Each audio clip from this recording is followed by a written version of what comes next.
আজকে আমাদের দেশের যে অবস্থা, এবং আমার কাছে মনে হয় জলবায়ু পরিবর্তনের দিক দিয়ে সবচেয়ে ঝুঁকিপূর্ণ কিন্তু আমরা বাংলাদেশ।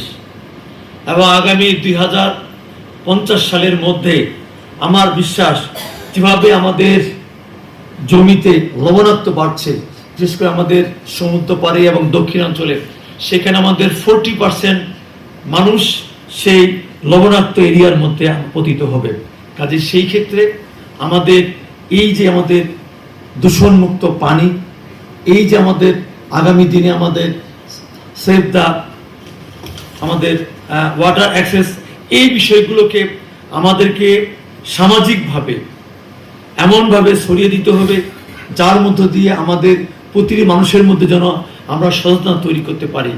আমি শুধু বলতে চাই, আজকে আমাকে এখানে আপনারা যা ইনভাইট করেছেন, বিশেষ করে আমার অত্যন্ত স্নেহাস্পদ আমাদের মহিবুল সাহেব, আমি তাকে ধন্যবাদ জানাচ্ছি।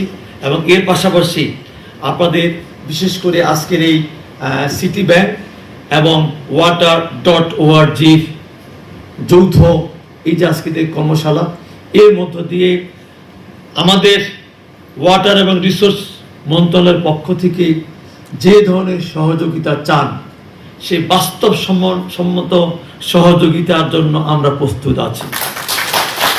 আমি ব্যক্তিগতভাবে এটুকু আমি বলতে চাই, আমি খুব বাস্তববাদী মানুষ এবং আমি কথার চেয়ে কাজে বিশ্বাস করি, যেটা আমাদের মাননীয় প্রধানমন্ত্রী এই তার 2 মাসের সরকারের দায়িত্ব নেওয়ার পর বিভিন্ন কর্মকাণ্ডে প্রমাণ করেছেন।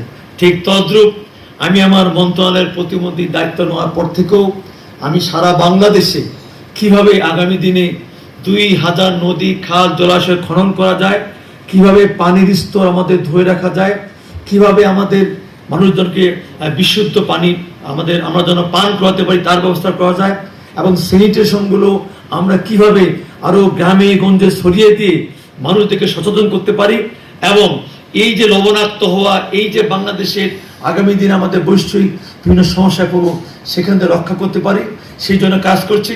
ইনশাল্লাহ আমাকে সহযোগিতা করবেন, আমাদের মন্ত্রণালয় সহযোগিতা করবেন, যে কোনো প্রয়োজনে যে কোনো কাজে ইনশাল্লাহ আমাদের কাছে আসবেন, আমরা আপনাদের পাশে থাকব এবং আপনাদের shipping the future of save water অ্যাক্সেসের আমি আগামী দিনে উত্তরোত্তর মঙ্গল কামনা করে আমি আমার কথা শেষ করছি। ভালো থাকবেন, সুন্দর থাকবেন, সুস্থ থাকবেন। সবাইকে ধন্যবাদ। আসসালামু আলাইকুম, আদাব।